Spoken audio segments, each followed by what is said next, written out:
या पद्धतीची जी काही आज मानसिकता लोकांमध्ये झालेली आहे की आमचं कोणीच काही बिघडवू शकत नाही आणि त्याच्यामुळे जादूटोणा असेल की त्यांच्यावर हल्ला करणारी जी व्यवस्था असेल त्यांना कुठली भीती राहिली नाही म्हणून हे सगळे प्रकार घडत आहे। संतोष देशमुख यांच्या हत्येचं कारण पुढे करून महाराष्ट्रात कोपोडी 2 सारखे मोर्चे काढले जात आहेत असा आरोप संजय लक्ष्मण हाके यांनी केला। माझा मुद्दा कोण काय बोलतो त्याच्यावर नाही जायचं आहे। संतोष देशमुख हे गावचे सरपंच होते, एकदा नाही तर तीनदा सरपंच झाले, लोकनियुक्त सरपंच होते।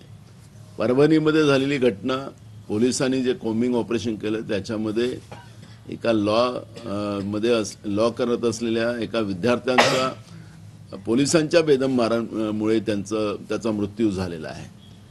हे जे प्रकार महाराष्ट्रात घडते आहेत त्याला एखाद्या धर्माच्या किंवा जातीच्या आधारावर नेऊ नका अशी आमची विनंती आहे।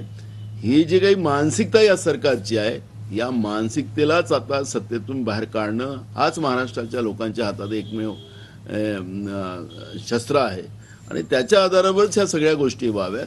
कारण की आज महाराष्ट्रामध्ये याच सरकारने मराठा ओबीसी एक वाद निर्माण केला। आता ओबीसी मराठा वाद निर्माण केल्यानंतर महाराष्ट्रातली काय परिस्थिती झाली की मूळ मुद्दे जे जनतेचे होते त्याच्या शेतकऱ्यांच्या शेतीचा मालाला भाव मिळू शकला नाही। शेतकरी मोठ्या प्रमाणात आत्महत्या करत होता। शेतकरी हे कुठल्याही एका जाती धर्माचा नसतो, शेतकरी हा सगळ्याच जाती धर्माचा असतो।